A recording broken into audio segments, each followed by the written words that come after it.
मुख्यमंत्री माझी लाडकी बहीण योजना निकषामध्ये कोणताही बदल झालेला नाही, अशी माहिती राज्याच्या महिला व बालविकास विभागाकडून प्रसारित करण्यात आलेली आहे.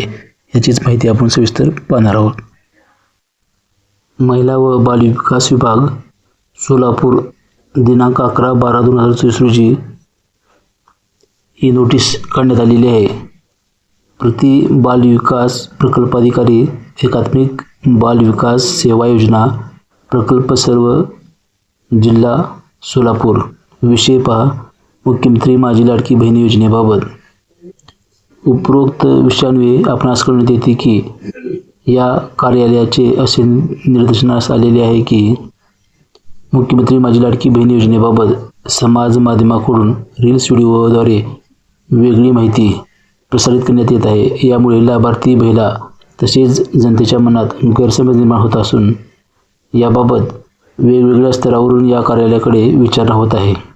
या अनुषंगाने आपणास कळविण्यात येते की मुख्यमंत्री माझी लाडकी बहीण योजनेचे अटी व शर्तीमध्ये तसेच योजनेच्या सद्यस्थितीमध्ये कोणताही बदल झालेला नाही. योजनेमध्ये कोणताही बदल असल्यास प्रशासनाकडून आपणास कळविण्यात येईल. सदर योजनेसंदर्भात चुकीच्या बातम्यामुळे लाभार्थी व जनतेच्या मनात कोणताही गैरसमज निर्माण होऊ नये याकरिता आपण आपल्या स्तरावरून तसेच अंगणवाडी सेविकामार्फत या योजनेची सद्यस्थिती लाभार्थी व जनतेच्या निदर्शनास आणून द्यावी, असे ही नोटीस काढण्यात आलेली आहे.